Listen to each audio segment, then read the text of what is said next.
Kerala Congress M വിട്ട് MLA-മാരെല്ലാം പോകുന്നതറിഞ്ഞ് പൊട്ടിക്കരയുകയാണ് Jose K Mani.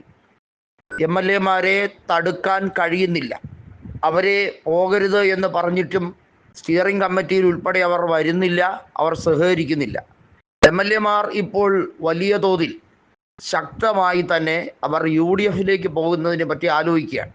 എന്നാൽ Jose K മാണിയെ UDF-ലേക്ക് എടുക്കില്ല എന്ന് UDF ഐക്യകണ്ഠേന പറഞ്ഞതാണ്.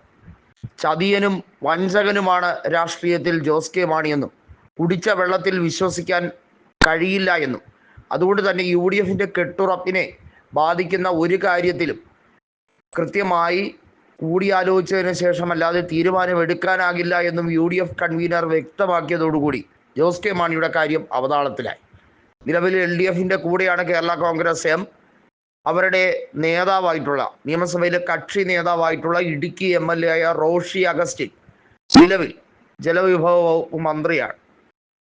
പിണറായി മന്ത്രിസഭയിൽ വലിയ തോതിൽ കാര്യക്ഷമതയോടെ പ്രവർത്തിക്കാൻ കഴിയുമെന്ന ആത്മവിശ്വാസത്തോടെ മന്ത്രിസ്ഥാനം ഏറ്റെടുത്തെങ്കിലും 4 കൊല്ലത്തിനിപ്പുറം റോഷി അഗസ്റ്റിൻ ഒരു തികഞ്ഞ പരാജയമാണെന്ന് സ്വന്തം നിയോജക മണ്ഡലത്തിലുള്ളവർ തന്നെ തുറന്നടിക്കുകയാണ്.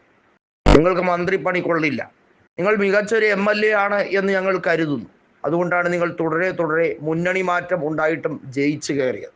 എന്നാൽ നിങ്ങൾ മന്ത്രി എന്ന രീതിയിൽ അമ്പേ പരാജയമാണ്. UDF-ലേക്ക് പോയില്ലെങ്കിൽ നിങ്ങളുടെ കാര്യം അവതാളത്തിലാകും. ഇടുക്കിയിലെ കോൺഗ്രസ് നേതാക്കൾ റോഷി അഗസ്റ്റിനുമായി നടത്തിയ കൂടിക്കാഴ്ചയിൽ പുറത്തു വന്ന കാര്യങ്ങളാണിത് എന്നാണ് റിപ്പോർട്ടുകൾ പറയുന്നത്. ഏതായാലും ജോസ് കെ മാണിയുമായുള്ള സഹകരണം അവസാനിപ്പിക്കാൻ സെബാസ്റ്റ്യൻ കുളത്തുങ്കൽ നേരത്തെ തന്നെ തീരുമാനിച്ചു. പൂഞ്ഞാർ MLA ആയിട്ടുള്ള സെബാസ്റ്റ്യൻ കൃത്യമായി തന്നെ പറഞ്ഞിരിക്കുന്നത് ജോസ് കെ മാണിയുടെ മുന്നണിയുമായി ബന്ധപ്പെട്ട്, അതായത് LDF മുന്നണിയുമായി ബന്ധപ്പെട്ട് അദ്ദേഹത്തിൻ്റെ രാഷ്ട്രീയ പാർട്ടിയിൽ തുടരാൻ തൻ്റെ ഭാവി അവതാളത്തിലാകും. പൂഞ്ഞാറ്റിൽ ഒരു കോൺഗ്രസ് സഹായം കൂടി ഉണ്ടെങ്കിലേ താൻ ജയിക്കുകയുള്ളൂ. കഴിഞ്ഞ തവണ ടോമി കല്ലാനി മത്സരിക്കുമ്പോഴും കോൺഗ്രസ് പ്രവർത്തകർ കൂടി തന്ന വലിയ പിന്തുണയാണ് വിജയിക്കാൻ കാരണമായത് എന്ന് കൃത്യമായി തന്നെ സെബാസ്റ്റ്യൻ കുളത്തുങ്കൽ പറയുന്നുണ്ട്.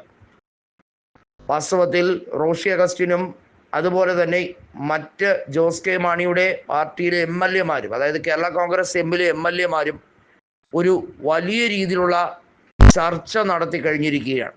UDF-ലേക്ക് പ്രവേശിക്കുന്നതുമായി ബന്ധപ്പെട്ടതും അവരുടെ നിയോജക മണ്ഡലങ്ങൾ സംരക്ഷിക്കേണ്ടതുമായി ബന്ധപ്പെട്ടതും കാര്യം. എന്നാൽ ഇതിനകത്ത് റാന്നി MLA ആയിട്ടുള്ള പ്രമോദ് നാരായണനോ അതല്ലെങ്കിൽ കാഞ്ഞിരപ്പള്ളി MLA ആയിട്ടുള്ള N ജയരാജോ താൽക്കാലികമായി ഉൾപ്പെട്ടിട്ടില്ല. ഇരുവരും ജോസ് കെ മാണിയുടെ പക്ഷത്ത് തന്നെ നിലയുറപ്പിച്ചു നിൽക്കുന്ന സാഹചര്യമാണുള്ളത്. എന്നാൽ ബാക്കിയുള്ള MLA-മാർ, അതായത് ജോബ് മൈക്കിൾ, സെബാസ്റ്റ്യൻ കുളത്തുങ്കൽ, അതുപോലെ തന്നെ റോഷി, ഈ 3 MLA-മാരും ശക്തമായി തന്നെ ജോസ് കെ മാണിയെ മുന്നണി വിടുന്നതുമായി ബന്ധപ്പെട്ട കാര്യത്തിൽ എതിർക്കുകയാണ്. ജോസ് കെ മാണിക്ക് മുന്നണി പ്രവേശനം നൽകിയാലും സീറ്റ് നൽകില്ല എന്നുള്ള രീതിയിലേക്കാണ് UDF കാര്യങ്ങൾ പറയുന്നത്.